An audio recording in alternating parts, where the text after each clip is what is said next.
जय श्री राम। मैं दुर्गा प्रसाद शुक्ला ज्योतिष भक्ति सागर में आपका स्वागत करता हूं।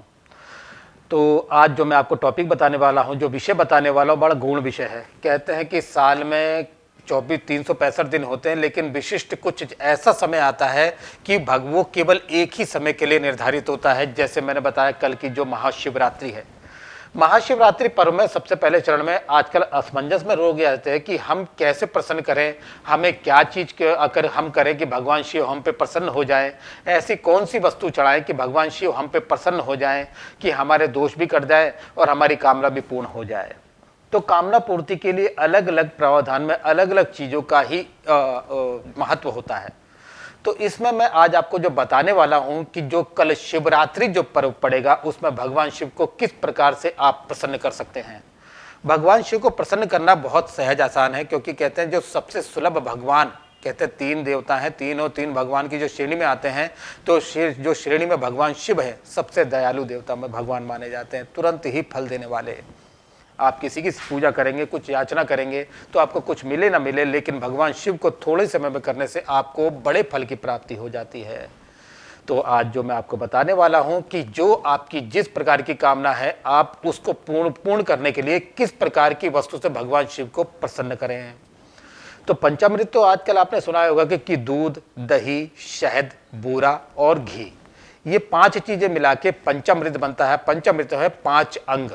तो 5 अंगों को शुद्ध करने के लिए तो ये स्वतः ही सब लोग करते हैं, लेकिन विशिष्ट जो आपकी एक विशिष्ट कामना वो कैसे पूर्ति होगी, उसके लिए मैं आपको बताने वाला हूं, वो आप ध्यान से सुनिए।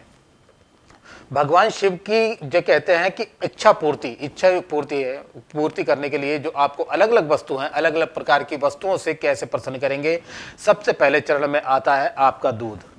आप देखा भी होगा कि दूध से रुद्राभिषेक ज्यादातर लोग कराते ही हैं कि दूध का रुद्राभिषेक कराना है। तो दूध के रुद्राभिषेक कराने से मानसिक और शारीरिक कष्ट आदि रोग दोष निवारण होते हैं। लेकिन यहाँ मानसिक और शारीरिक कष्ट से अलग हटके भी बहुत चीजें इंसान को चाहिए होती है, वो है धन। अगर आपको धन चाहिए तो विशिष्ट भगवान शिव को प्रसन्न करने के लिए विशिष्ट वस्तु द्वारा वो है आपका गन्ने का रस। गन्ने के रस से भगवान शिव बड़े प्रसन्न होते हैं। कहते हैं कि अगर पूरा रुद्राभिषेक अगर आप गन्ने के रस के द्वारा कराएं तो आपको लक्ष्मी की प्राप्ति होती है। धन प्राप्ति हेतु जिसे कहते हैं गन्ने के रस का जो विशेष प्रयोग किया जाता है। तो अगर आपको लक्ष्मी चाहिए तो गन्ने के रस का अभिषेक करें। दूसरे चरण में है दाम्पत्य सुख। आजकल ज़्यादातर जो देखा भी होगा समाज में पति पत्नी में कलह, टेंशन, जो विकार इत्यादि, विचार ना मिलना, दोनों में मतभेद रहना। तो अगर इस चीज को आपको खत्म करना है तो वहां आपको अपने दाम्पत्य सुख को बढ़ाने के लिए आपको शहद का रुद्राभिषेक कराना चाहिए।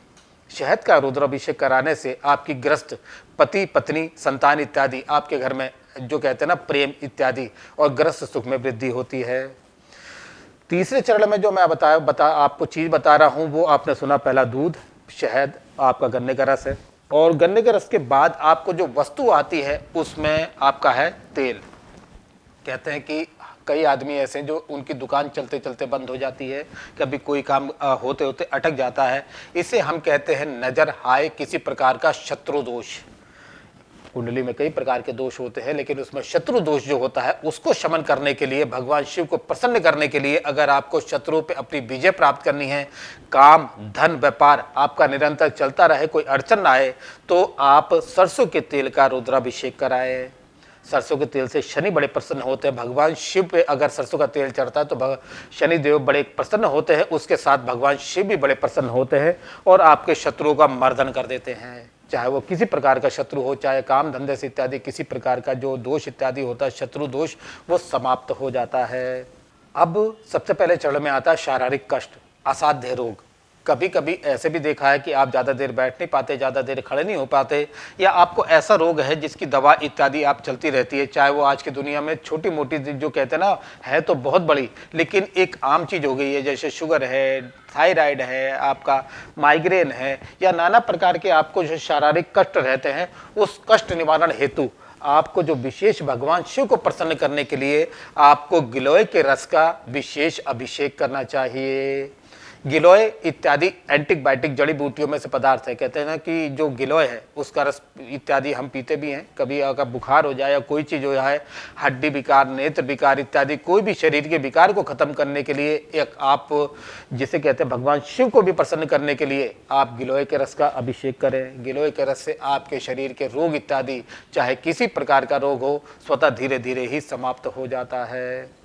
और उसके साथ साथ भगवान शिव को प्रसन्न करने के लिए अगर आपको चाहिए तो आप, मैंने कहा ना सफ़ेद पुष्प तो है ही हैं, उसके साथ आप 7 आंखें के पत्ते लें।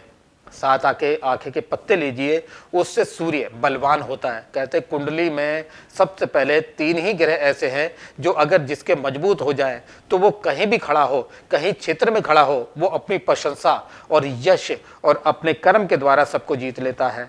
तो वो है आंखें का पत्ता। आंखें का जो पौधा होता है वो सूर्य का कारक होता है। सूर्य एनर्जी पावर सोर्स का मालिक है। तो यहाँ सोर्स को बढ़ाने के लिए, एनर्जी सोर्स को बढ़ाने के लिए, अपनी मान प्रतिष्ठा यश को बढ़ाने के लिए आपको 7 आंखें के पत्ते लें, उसे धोएं, उस पर ओम नमः शिवाय लिखें और उसके साथ साथ उस पर जय श्री राम जितना हो सके आप 11 बार राम राम राम, ऊपर पहले ओम नमः शिवाय और फिर नीचे 11 बार राम राम आप श्री राम लिख के वो भगवान शिव को अर्पण करें। आपके जीवन में जो आपको नहीं भी मिलना होगा, कहते हैं कि भगवान जो श्री राम है वो उनके इष्ट देव हैं। और जब 7 आंखें के पत्ते आप उन पे इस प्रकार लिख के आप चंदन इत्यादि से भी कर सकते हैं, रोली से भी लिख सकते हैं, जब आप उन्हें अर्पण करेंगे तो इतने प्रसन्न होते हैं कि जो नहीं भी देना है, जिस प्रकार भस्मासुर को बिना सोचे समझे सब कुछ दे दिया, उसी प्रकार आपको सोचे समझे सब कुछ प्रदान कर देंगे। तो श्री राम के उनसे बड़ा कोई नाम नहीं है। शिव और राम वो उनके उपासक हैं, वो उनके उपासक हैं। तो जो मैं आज आपको बताया है, आप इस उपाय को करें। इस उपाय को करने से विशेष जो शिवरात्रि में अगर इस उपाय को करते हैं तो आपके जीवन के संकट इत्यादि सब समाप्त होकर जीवन में खुशियाँ, आनंद और उत्साह आपके जीवन में प्रसारित होगा। और कोई विचार विमर्श अगर आपको चाहिए हो तो आप मेरे इस नंबर पर संपर्क करें। जय श्री राम।